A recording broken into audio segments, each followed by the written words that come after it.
ఓకేనండి. ప్రభునందు ప్రేమను దేవుని వారలారా, పరలోకమందున్న పరమ తండ్రి దేవుడు మనల్ని ప్రేమించి మనకిచ్చిన ఈ గొప్ప సమయాన్ని బట్టి సుమారుగా ఒక 3 వారాల బట్టి ఒకే అంశాన్ని మనందరం కలిసి వింటున్నాం, నేర్చుకుంటున్నాం. ఇంతకీ ఏంటి వాక్యాంశము అంటే, క్రైస్తవుడు శోధింపబడుతున్నాడా? క్రైస్తవులకు శ్రమలు వస్తున్నాయా?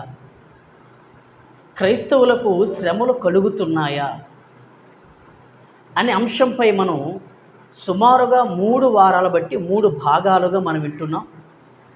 ఈ వారం వచ్చేసరికి ఇది 4వ వారం, నెక్స్ట్ 4వ భాగం. ఈ 3 వారాల్లో కూడా దేవుడు మనకి ఏ విషయాలు మనకు నేర్పించారు అంటే, మొదటి ప్రశ్న ఏంటంటే మనకి క్రైస్తవుడు శోధింపబడాలా? అది మొదటి ప్రశ్న. మనకి క్రైస్తవుడు శోధింపబడాలా అన్నప్పుడు అవును, శోధింపబడాలి అనే విషయాన్ని మనం విన్నాం. అవునా? ఎందుకు శోధింపబడాలి అని రెండో ప్రశ్నకి కూడా క్రీస్తు శరీరమందు శ్రమ పడ్డాడు కనుక మనము కూడా అట్టి ఆయుధమును మనము కూడా మన శరీరమందు క్రీస్తులాగా మనము కూడా శ్రమలను, బాధలను ఆయుధముగా ధరించుకోవాలి అని జవాబు మనం విన్నాం.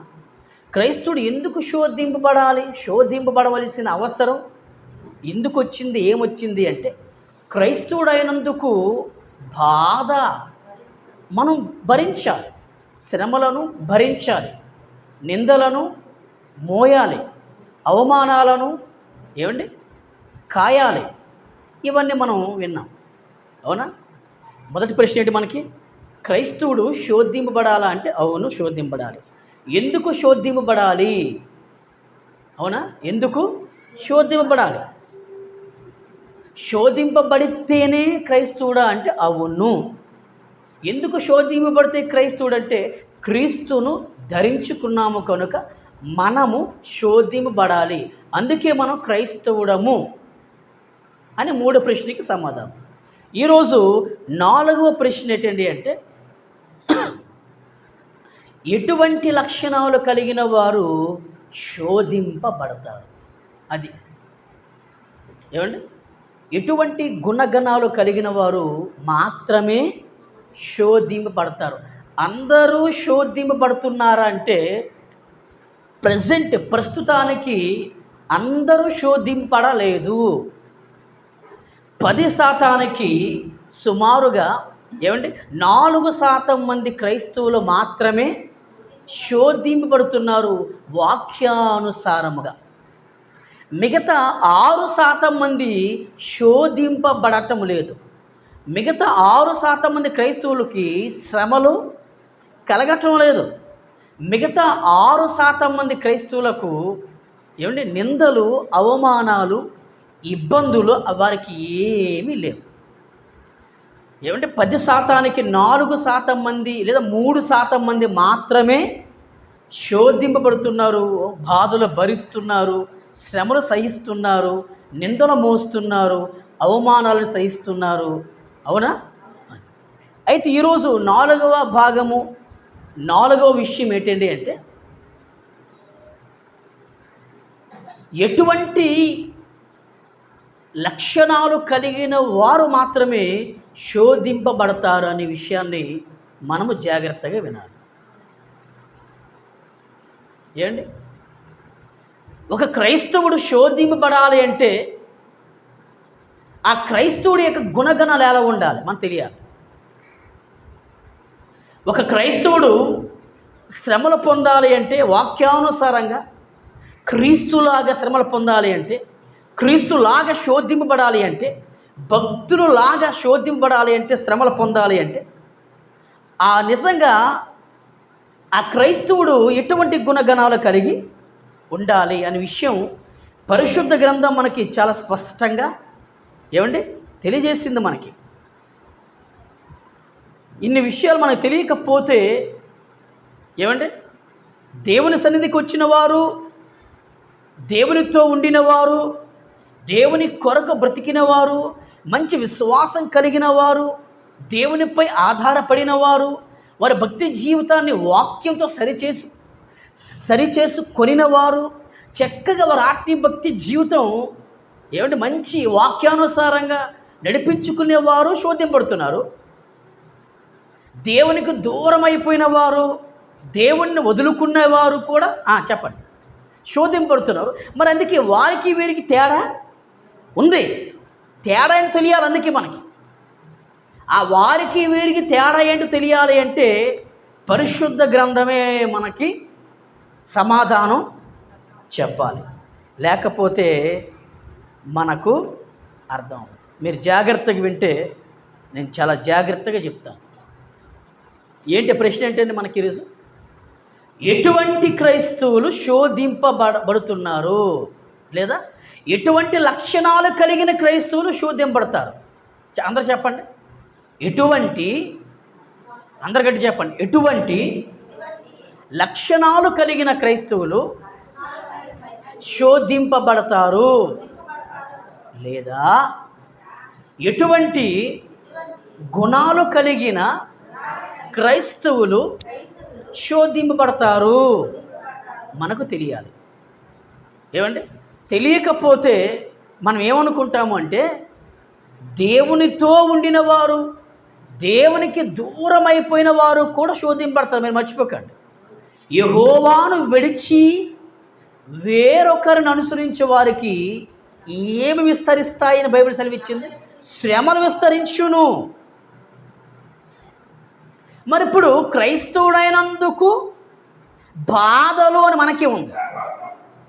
అంటే దేవుణ్ణి వదిలి ఎవరినో అనుసరించిన వారికి, దేవుణ్ణి వదిలి ఎవరి మీదో ఆధారపడిన వారికి, దేవుణ్ణి వదిలి దేని ఆశించే వారికి కూడా శ్రమలు విస్తరిస్తున్నాయి. దేవునితో ఉండిన వారికి, దేవునితో కలిసిన వారికి, దేవునితో సహవాసం కలిగి ఉండిన వారికి కూడా శ్రమలు విస్తరిస్తున్నాయి. మరి వారికి వీరికి తేడా ఏంటో మనకు తెలియాలి. తెలియకపోతే వారు క్రైస్తవులు అనుకుంటాం అండి. శోధింపబడిన వారు కూడా, దేవుని కొరకు శోధింపబడిన వారు, వాక్యము కొరకు శోధింపబడిన వారు, యేసు క్రీస్తు కొరకు శోధింపబడిన వారు, పరలోకం కొరకు శోధింపబడిన వారు కూడా క్రైస్తవులే అనుకుంటాం. రెండోది, సన్నిధికి రానివారు, వాక్యం విననివారు, దేవునితో అన్యోన్య సహవాసం చేయనివారు, అపోస్తలుల బోధ యందును, రొట్టె విరుచుట యందును, సహవాసము యందును, ప్రార్థన చేటి యందును తెగిపోయిన వారు కూడా శ్రమలు వస్తున్నాయి. శ్రమలున్నాయి. వినండి, శ్రమల్లో ఉన్నారు. మరి వారు శ్రమలలో ఉన్నారు. దేవునితో కలిసి ఉండిన వారు కూడా శ్రమలలో ఉన్నారు, శోధనలలో పడున్నారు. మరి వారికి వీరికి తేడా ఏంటో మనకు తెలియాలి అంటే ఎటువంటి గుణాలు కలిగిన వారు శోధింపబడతారో మనకు తెలియాలి. అవునా కాదా? తెలియాలి. చూద్దాం. ఏమండి, యోబు గ్రంథం జాగ్రత్తగా వినండి. మీకు తెలియదు విషయం. యోబు గురించి ఆయన శోధన అనుభవించాడు. ఎన్నో శోధనలు వచ్చాయనే విషయం మీకు తెలుసు. కానీ ఎటువంటి గుణాలు కలిగిన వారికి మాత్రమే శోధనలు, శ్రమలు, నిందలు, అవమానాలు, ఇరుకులు, ఇబ్బందులు, సమస్యలు, చెప్పండి, ఏడుపులు, రోదనలు, ఉపద్రవాలు వస్తాయో మనకి ఈరోజు దేవుడు స్పష్టంగా తెలియజేస్తారు. ఈరోజు కొద్ది అలాగ వచ్చాడు, అలా జరగదు. జాగ్రత్త చెబుతాను, జాగ్రత్తగా మనసు పెట్టి కొద్దిసేపే చెప్తాను, జాగ్రత్తగా వినండి. యోబు గ్రంథము 1వ అధ్యాయము వచనము 1 నుండి చాలా జాగ్రత్తగా విందాం. ఏమండి, ఊజు దేశమందు, ఏ దేశం? ఊజు దేశమందు యోబు అను ఒక మనుష్యుడు ఉండెను. ఏమండి, భక్తుడి పేరు ఏం పేరు? ఓబు కాదు, యోబు. ఏమండి? యోబు. యోబు అనే భక్తుడు ఉన్నాడు. ఎక్కడ, ఏ దేశం అయింది అంటే ఊజు దేశం. మరి నువ్వే దేశంలో ఉంటున్నావు అంటే, ఏ దేశంలో ఉంటున్నావు మనం అందరం? ఏ దేశంలో ఉంటున్నామంటే భారతదేశంలో ఉంటున్నాం. ఆంధ్రప్రదేశ్ రాష్ట్రంలో ఉంటున్నాం. విజయనగరం జిల్లాలో ఉంటున్నాం. మెంటాడ మండలానికి సంబంధించి ఉంటున్నాం. పోరాము గ్రామములో ఉంటున్నాం. ఇది మ్యాటర్. నేను కాదు, మీరు. చూసారు ఎంత ఉందో? పరిశుద్ధ గ్రంథములో యోబు గురించి దేవుడు మనకి ఏమని పరిచయం చేస్తున్నాడంటే, యోబు అనే ఒక మనుషుడు ఉన్నాడు. వింటున్నారా బాగా? యోబు అనే ఒక మనుషుడు ఉన్నాడు. ఆయన ఎక్కడ ఉన్నాడు అంటే ఊజు దేశమందు ఉన్నాడు. ఏమండి? ఊజు దేశమందు ఉన్నాడు. బాగా వినండి. ఉన్నాడు. అయితే ఏంటి అసలు ఆ భక్తుడైన లేదా ఆ మనుష్యుడైన యోబు గురించి దేవుడు చెప్పుతున్న కొన్ని సాక్ష్యాధారాలు. యోబు ఎలాంటి వాడు? యోబు ఎటువంటి వ్యక్తి? యోబు ఎలాంటి క్యారెక్టర్ కలిగిన వాడు? యోబు ఎటువంటి గుణగణాలు కలిగిన వాడు? యోబు ఎటువంటి భక్తి లక్షణాలు కలిగిన వాడో సాక్షాత్తు దేవుడే మనకు చెప్తున్నాడు. చెప్పేశాడు. ఎప్పుడో నేర్పేశాడు. ఏమండి? జాగ్రత్త చూడండి. అతడు మళ్ళీ ఎవడు? అతడంటే ఎవరు? మళ్ళీ యోబు. అంటే ఏ భక్తుడి గురించి అయితే దేవుడు మనకి పరిచయం చేస్తున్నాడో, ఏ భక్తుడి గురించి మనకి చెప్పాలనుకుంటున్నాడో ఆ భక్తుడు ఏ దేశం అండి? ఊజు దేశం. ఆ భక్తుడి పేరు యోబు. ఏమండి? అతడు యోబుగా ఉన్న అతడు, భక్తుడిగా ఉన్న అతడు యథార్థవర్తనుడు. ఆయనకున్న మొదటి గుణం ఏంటండి? ఎటువంటి లక్షణం కలిగిన వాడు? యథార్థవంతుడు. అంటే యథార్థవంతుడంటే అన్ని విషయాల్లో ఖచ్చితముగా, నిక్కచ్చగా. ఏమంటే? ప్రార్థనించినప్పుడు ఉన్నదున్నట్టుగా ప్రార్థిస్తాడు. ఆరాధన చేసినప్పుడు ఉన్నదున్నట్టుగా ఆరాధన చేస్తాడు. దేవుణ్ణి మహిమపరిచినప్పుడు ఉన్నదున్నట్టుగానే మహిమపరుస్తాడు. ఏమంటే? కుటుంబములో మాట్లాడినా, సమాజములో మాట్లాడినా, తన స్నేహితులతో మాట్లాడినా, తన పిల్లలతో మాట్లాడినా, తన భార్యతో మాట్లాడినా యథార్థ అంటే ఉన్నదున్నట్టుగానే మాట్లాడతాడు. తన భక్తి తత్వం కూడా ఉన్నదున్నట్టుగా భక్తిని చేస్తాడు. అందుకే దేవుడు ఆయన గుణం, ఆయన యాటిట్యూడ్ ఎటువంటిదని చెప్పాడు అంటే యథార్థవర్తనుడు అన్నాడు. ఏంటి? యథార్థవంతుడు. మీకు అర్థమైంది ఇప్పుడు? రెండవది న్యాయవంతుడు. అంటే అన్ని విషయాల్లో కూడా న్యాయముగానే ఉంటాడు తప్ప ఎట్టి పరిస్థితుల్లో అన్యాయముగా ఉండడు. మీకు అర్థం చేసుకోవడానికి మీరు యథార్థవంతుడు ఏ విషయంలో అయితే యోబు అనే భక్తుడు యథార్థవంతుడుగా ఉన్నాడో, రెండవది ఆయనకున్న లక్షణం ఏంటి? న్యాయవంతుడు. ఏ విషయంలో కూడా ఆయన అన్యాయం చేసే వ్యక్తి అయితే కాదు, అన్యాయముగా ప్రవర్తించే వ్యక్తి అయితే కాదు, అన్యాయముగా మాట్లాడే వ్యక్తి అయితే కాదు, అన్యాయముగా భక్తి చేసే వ్యక్తి అయితే కాదు, అన్యాయముగా న్యాయము లేకుండా దేవుని మహింపరిచే భక్తుడైతే కాదు, న్యాయవంతుడు. ఈయనకున్న రెండవ గుణం. మీకు అర్థమైందా? మూడవది దేవుని యందు భయభక్తులు కలిగిన వాడు. బాగుంది కదండి? మూడు గుణం ఏంటి? దేవుని యందు భయభక్తులు కలిగిన వాడు. మనుష్యులందు కాదు, యజమానుల యందు కాదు, నాయకుల యందు కాదు. ఏమంటే? ఈ యొక్క సర్వలోకాన్ని సృష్టించిన సృష్టికర్తగా పిలువబడుతున్న దేవుని యందు భయభక్తులు కలిగిన వాడు ఎవరు? ఊజు దేశమందు నివసిస్తున్న యోబు. 3. 4వ గుణం ఏంటండి అంటే చెడుతనమును విసర్జించినవాడు యోబు. Super super super. జాగ్రత్తగా రండి. 4 గుణగణాలు కలిగిన వాడు మన అన్న భక్తుడు యోబు. మొదటి గుణం ఏంటి? గట్టి చెప్తాం, చెప్పండి. మొదటి గుణం ఏంటి? యథార్థవంతుడు. గట్టి చెప్పండి. ఎవరండి యోబు? అన్ని విషయాల్లో కూడా యథార్థతను తప్పడం. కష్టాల్లో అయినా, సమస్యల్లో అయినా, సంతోషములో అయినా, ఏమండి మంచి పేరు ప్రఖ్యాతులు కలిగిన ఆ సమయంలో అయినా తన యథార్థతను తప్పడం, కోల్పోడు. 2వది న్యాయవంతుడు, న్యాయముగా బ్రతికినవాడు, న్యాయముగా జీవించినవాడు. 3వది దేవుని యందు భయభక్తులు కలిగినవాడు. 4వది చెడుతనమును పాపమును విసర్జించినవాడు. అంటే అర్థం ఏంటి?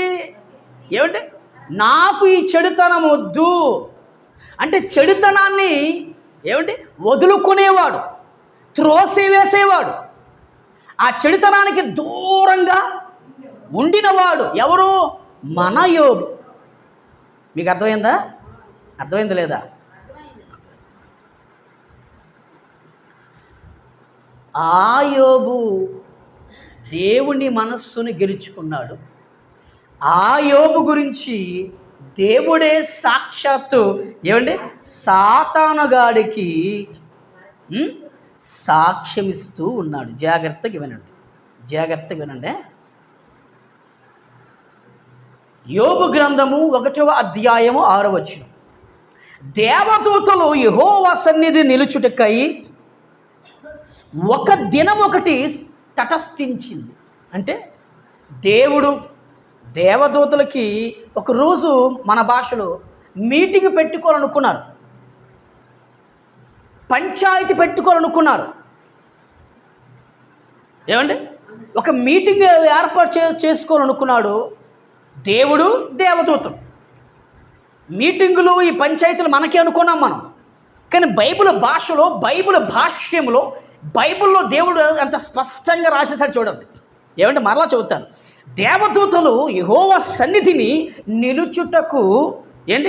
నిలుచుటకై వచ్చిన ఒక దినము తటస్థించింది. అంటే ఒక రోజు మీటింగ్ పెట్టుకోవాలని ఒక రోజు ఏర్పాటు చేసుకున్నారు. ఆ దినమున అంటే మీటింగు ఏర్పాటు చేసుకున్న ఆ దినమున అపవాది ఒకడు, సాతాను వాడు వారితో కలిసి వచ్చెను. అంటే ఆ మీటింగ్కి అంత బాగా దేవుడు రాశాడండి. ఆ మీటింగ్కి సాతానుగాడు కూడా కలిసి వచ్చాడు. ఈరోజు సంఘానికి లేదా మందిరానికి అపవాది పిల్లలు వస్తున్నారు కలిసి. 2 దేవుని పిల్లలు కూడా వస్తున్నారు. దేవుని కొరకు బ్రతికిన పిల్లలు వస్తున్నారు, దేవుని కొరకు బ్రతకని పిల్లలు కూడా వస్తున్నారు. దేవుని యందు భయభక్తులు కలిగిన పిల్లలు వస్తున్నారు. చెప్పండి, దేవుని యందు భయభక్తులు లేని క్రైస్తవులు కూడా కలిసి కలిసి కలిసి కలిసి ఏమండి పురుషులే కావచ్చు, స్త్రీలే కావచ్చు, సంఘ పెద్దలే కావచ్చు, యవనస్తులే కావచ్చు, యవనరాళ్ళే కావచ్చు, సేవకులే కావచ్చు, సేవకురాలే కావచ్చు. ఏమండి అందరూ సమానమే దేవుడి దగ్గర. ఏమండి నేను బోధిస్తున్నాను, నేను పరిశుద్ధుడిని, పవిత్రుడిని, నిష్కల్మషుడిని, నిందారహితుడిని అంటే కుదరదు. అంటే మా సేవకుల బృందాల్లో కూడా చెప్పండి అపవాదికి సంబంధించిన వారు కూడా, అపవాది బోధకులు కూడా ఉన్నారు. అలాగే చెప్పండి దేవుని కోసం బ్రతికి ఏమండి దేవుని హెచ్చించి, దేవుని ఘనపరిచి, దేవుని మహిమపరిచిన సేవక బోధకులు కూడా.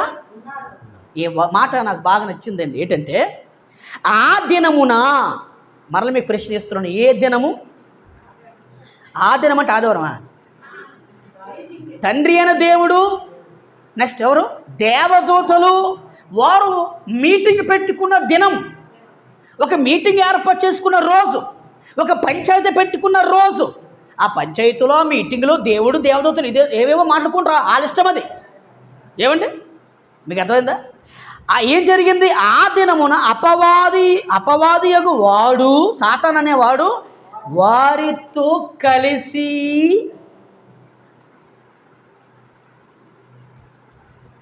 చూసారా మరి, సాతాను గాడు కూడా అందులో ఒక మెంబర్షిప్, ఒక సభ్యుడైపోయాడు, వారితో కలిసి వచ్చాడు.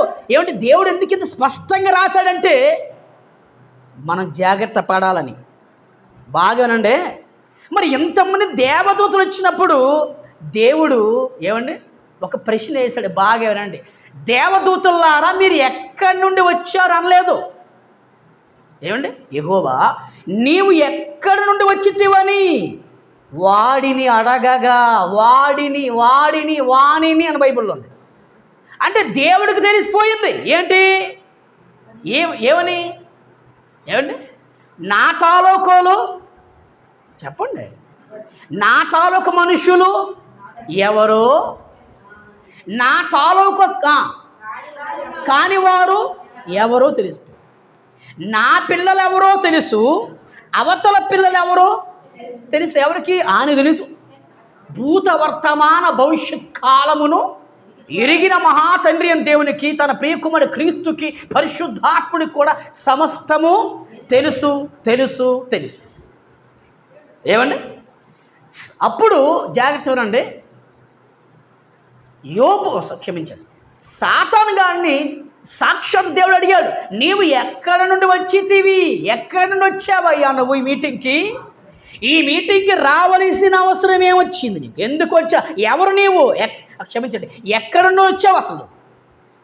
ఏంటి, మేమందరం పరలోకం నుండి వచ్చావు కిందకి, నువ్వు ఎక్కడి నుండి వచ్చావురా, నువ్వు ఎక్కడి నుండి ఈ మీటింగ్కి వచ్చావు సాతానా అని దేవుడే సాతాను గాడికి ప్రశ్న వేసినప్పుడు వాడు అంటాడు, సాతాను అంటున్నాడు ఏమండి అడగగా అపవాది భూమి మీద ఇటు అటు, మళ్ళీ ఆడి పని అదే కదా మరి, ఇటు అటు తిరుగులాడుచు, జాగ్రత్తగా ఉందాం, తిరుగులాడుచు అందులో సంచరించుచు. ఎక్కడ? భూలోకంలో ఏంటి, భూలోకంలో సంచరించుచు వచ్చి తినని యెహోవాకు జవాబిచ్చాడు, ప్రత్యుత్తరం ఇచ్చాను. అది మ్యాటర్. అంటే బాగానండి, సాతానుగాడు ఎందుకు వచ్చాడు దేవుడికి అర్థమైపోయింది. ఎవరినో వీడు శోధించడానికి వచ్చాడు, ఎవరినో వీరిని ఈ మీటింగ్లో ఎవరినో ఒకరిని ఏడిపించడానికి, బాధపడడానికి, శ్రమలను కలిగించడానికి వీడు వచ్చాడు. అందుకే అప్పుడు దేవుడు అంటాడు, అందుకు యెహోవా నీవు నా సేవకుడైన యోబు సంగతి ఆలోచించితివా? ఊజు దేశమందు కొన్ని లక్షల మంది ఉన్నారే ప్రజలు, మరి లక్షల మంది ప్రజలు ఉంటే యోబు గారి గురించి ఎందుకు అంత స్పెషల్గా, అంత స్పెసిఫిక్గా దేవుడు మాట్లాడాడు అంటే ఆయనకున్న గుణాలు, మంచి గుణాలు ఏంటి? 4. 1 యథార్థవంతుడు, 2 దేవుని యందు న్యాయవంతుడు, 3 దేవుని యందు భయభక్తులు కలిగిన వాడు, 4వది చెప్పండి, 3 4 ఉన్నాయండి, 4 ఏమండి? దేవుని యందు భయభక్తులు కలిగినవాడు, 4వది చెడుతనము అంటే పాపమును విసర్జించినవాడు, అంటే పాపమును ఏంటి దూరం చేసుకున్నవాడు, పాపానికి దూరంగా ఉండినవాడు, పాపం అంటే నాకు అసహ్యము అని బ్రతికినవాడు ఎవరు? యోబు. ఏమండి జాగ్రత్తగానండి. అంటే ఎవరు శోధింపడతారు, ఎటువంటి గుణగణాలు, ఎటువంటి లక్షణాలు కలిగిన వారు శోధింపడతారు అనే విషయం తెలియచేయడానికే ఈ విషయాలన్నీ మీకు చెప్పవలసిన అవసరం నాకు ఉంది. అవునా? మీటింగ్ జరిగిందండి, దేవుడు దేవదూతలు మీటింగ్ పెట్టుకున్నారు. ఆ మీటింగ్ పెట్టుకున్నప్పుడు ఆ మీటింగ్కి ఏమంటే అపవాదిగాడు, సాతానుగాడు కూడా హాజరయ్యాడు. హాజరైన వెంటనే దేవుడు ఏమని ప్రశ్న వేశాడు, నీవు ఎక్కడి నుండి వచ్చావురా, నీకు ఇక్కడ రావాల్సిన అవసరం ఏంటి, ఎక్కడి నుండి వచ్చావు అసలు, ఎక్కడి నుండి వచ్చావు అసలు నువ్వు? భూమి మీద అయ్యా ఇటోటి తిరిగాను, సంచరించాను, వచ్చేసాను. అయితే భూమి మీద తిరిగావా? తిరిగాను. అదే భూమి మీద వినండి, అదే భూమి మీద నా సేవకుడైన యోబు, ఆ యోబు గురించి నువ్వు ఆలోచించలేదా అన్నాడు దేవుడు. ఏమండి, యోబు గురించి ఆలోచించితివా అన్నాడు. అతడు ఎవరు తెలుసా? ఆ భక్తుడిని యోబు ఎవరు తెలుసా? నా సేవకుడిని యోబు ఎటువంటి గుణగణాలు కలిగిన వాడు తెలుసా నీకు సాతానా అన్నప్పుడు? చెప్పండి మీరే అన్నాడు దేవుడు. సాతాను గారు మళ్ళీ దేవుడు చెప్తున్నాడు, అతడు చూడండి, మళ్ళీ అతడు యథార్థవర్తనుడు, 2 న్యాయవంతుడునై ఉండి, 3 దేవుని యందు భయభక్తులు కలిగి, 4 చెడుతనమును విసర్జించిన వాడు, 5వది భూమి మీద అతని వంటి వాడు ఎవడును లేడు అని సాక్షాత్తు దేవుడే సాతానుగాడికి ఎంత గొప్ప సాక్ష్యం చెప్పాడంటే, యోబు గారు ఎంత మంచి గుణగణాలు కలిగి చెప్పండి భక్తి చేస్తున్నాడో అధ్యక్ష ఆలోచించండి. ఏంటి జాగ్రత్త ఉందామే.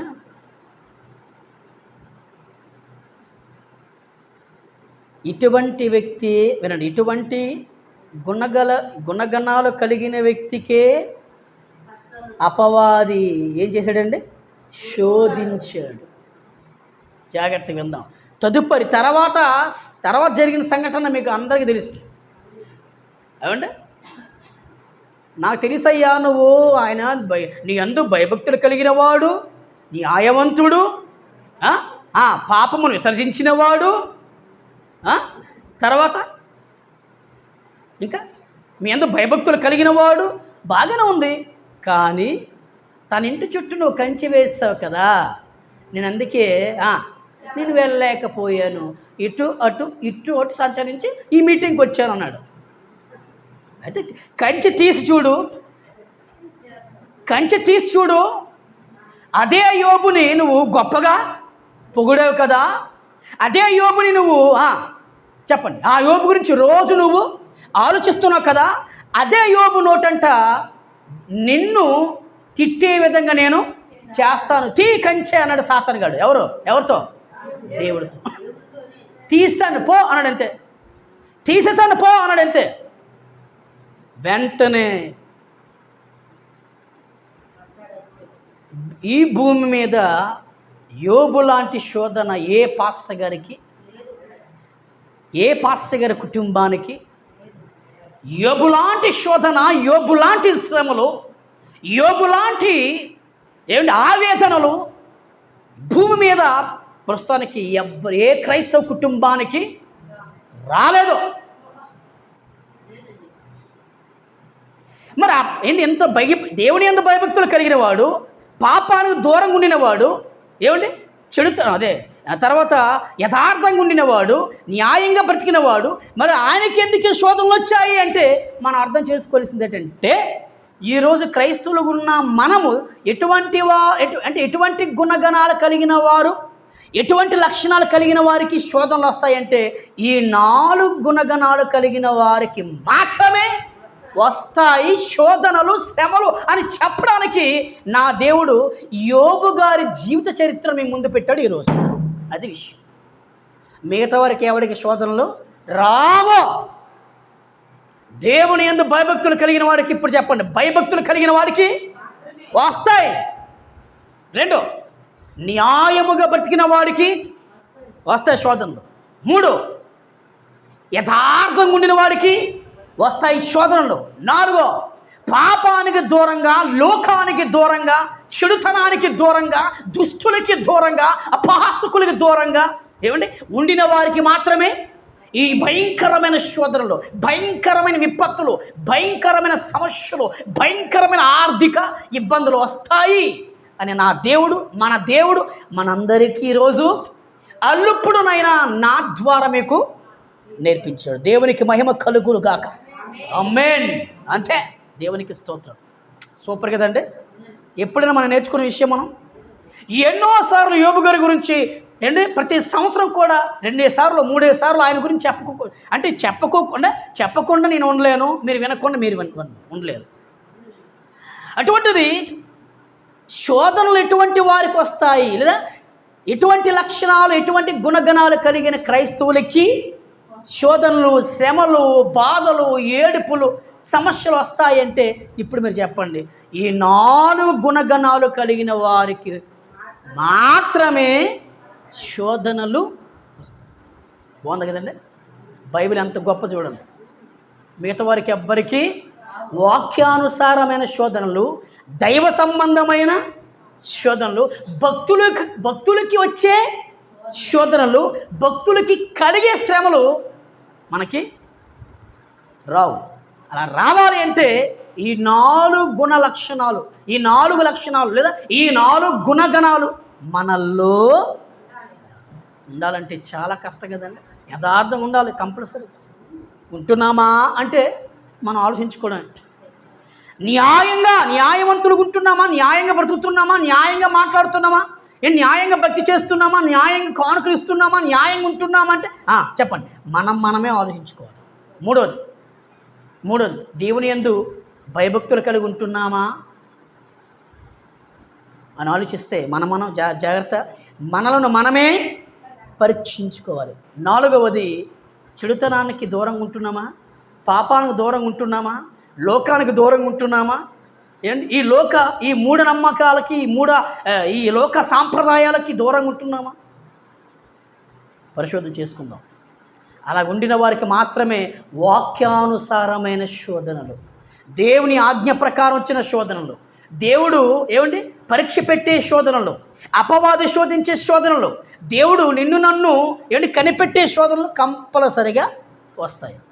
యథార్థంగా ఉండకపోతే, న్యాయంగా బ్రతకకపోతే, దేవుని యందు భయభక్తులు లేకపోతే, పాపాన్ని, లోకాన్ని, లోకాశలను, భోగేచ్ఛలను విసర్జించకపోతే శ్రమలు వస్తున్నాయి, బాధలు వస్తున్నాయి అంటే చెప్పండి. ఆ శ్రమలు, ఆ బాధలు, చెప్పండి, ఆ శోధనలు, ఆ ఇరుకులు, ఇబ్బందులు నువ్వు కోరుని తెచ్చుకుండేవి. అంతేగాని దేవుడి దగ్గర నుండి వచ్చినవైతే, సాతాను గారి దగ్గర నుండి వచ్చినవైతే కాదు. ఇప్పుడు చెప్పండి,